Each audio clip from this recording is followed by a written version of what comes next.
ఒకప్పుడు దేశంలో ప్రముఖ పారిశ్రామికవేత్తగా పేరు పొందిన అనిల్ అంబానీ పరిస్థితి ప్రస్తుతం దారుణంగా మారిపోయింది. వ్యాపార రంగంలో ఒక వెలిగిన ఆయనకు ఈ మధ్య కాలంలో ఏ పని సజావుగా సాగడం లేదు.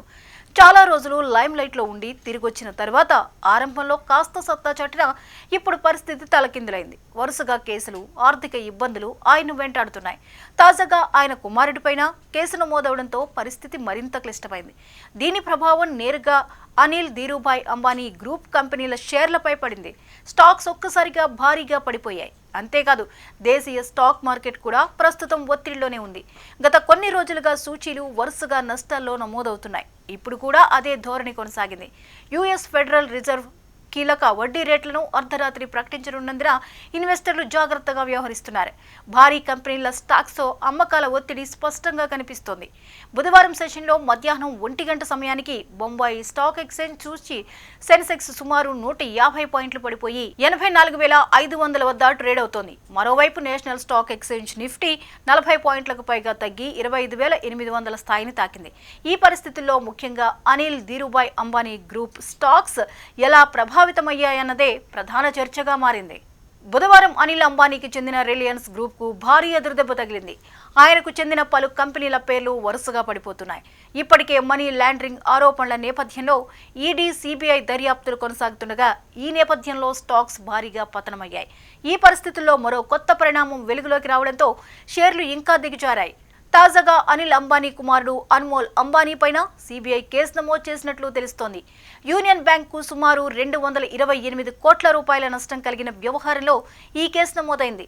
బ్యాంక్ ఇచ్చిన ఫిర్యాదు ఆధారంగా సిబిఐ చర్య తీసుకుంది. జై అన్మోల్ అంబానీ రిలయన్స్ గ్రూప్ కు చెందిన రిలయన్స్ హోమ్ ఫైనాన్స్ లిమిటెడ్ లో డైరెక్టర్లుగా పనిచేశారు. ఈ సంస్థ భారీగా రుణాలు తీసుకుని వాటిని తిరిగి చెల్లించలేదని ఆరోపణలున్నాయి. ఈ కేసులో ఆయనతో పాటు రవీంద్ర శరత్, సుధాకర్ పేరును కూడా సిబిఐ చేర్చింది. ఈ పరిణామాలు మొత్తం రిలయన్స్ గ్రూప్ పై మరింత ఒత్తిడి తెచ్చాయి. రిలయన్స్ గ్రూప్ పై జరుగుతున్న దర్యాప్తుల ప్రభావం స్టాక్ మార్కెట్లో స్పష్టంగా కనిపిస్తోంది. సిబిఐ చర్యల తర్వాత రిలయన్స్ గ్రూప్ కు చెందిన పలు షేర్లు పెద్ద ఎత్తున పడిపోతున్నాయి. ముందు రోజు 35.62 వద్ద ముగిసిన రిలయన్స్ పవర్ షేర్ తాజాగా 4% వరకు తగ్గి ఇంట్రాడేలో 34.16 వద్ద కనిష్టాన్ని చేరుకుంది. కంపెనీ మొత్తం మార్కెట్ విలువ సుమారు 14,021 కోట్ల రూపాయలుగా ఉంది. ఈ స్టాక్ గత ఏడాది గరిష్టంగా 76.49 చేరగా కనిష్టంగా 31.27 వరకు పడిపోయింది. ఇదే విధంగా రిలయన్స్ ఇన్ఫ్రాస్ట్రక్చర్ షేర్లు కూడా భారీ ఒత్తిడిని ఎదుర్కొన్నాయి.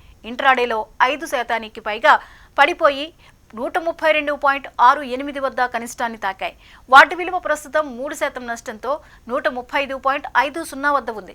ఈ కంపెనీ మార్కెట్ విలువ సుమారు 5,053 కోట్ల రూపాయలుగా ఉంది. ఈ స్టాక్ గత ఏడాది గరిష్టంగా 423.40కు చేరగా కనిష్ట ధర తాజాగా నమోదైన 132.68కి చేరింది. రిలయన్స్ హోమ్ ఫైనాన్స్ షేర్లు కూడా ఒత్తిడిని తప్పించుకోలేకపోయాయి. ఇవి 2% వరకు పడిపోగా 3.03 వద్ద ట్రేడ్ అయ్యాయి. మొత్తానికి ఈ 3 స్టాక్స్ వరుసగా పతనమవుతుండటంతో ఇన్వెస్టర్లు భారీ నష్టాలను ఎదుర్కొంటున్నారు. ధీరుభాయ్ అంబానీ మరణం తర్వాత రిలయన్స్ సామ్రాజ్యం 2 భాగాలయ్యాక అనిల్ కు ఫైనాన్స్, పవర్, ఇన్ఫ్రా, టెలికాం రంగాలు వచ్చాయి. ఆ సమయంలో ఆయన వ్యాపారాలు వేగంగా విస్తరించాయి. Reliance communications, Reliance power, Reliance capital లాంటి కంపెనీలు మార్కెట్లో నుంచి మంచి గుర్తింపును సంపాదించాయి.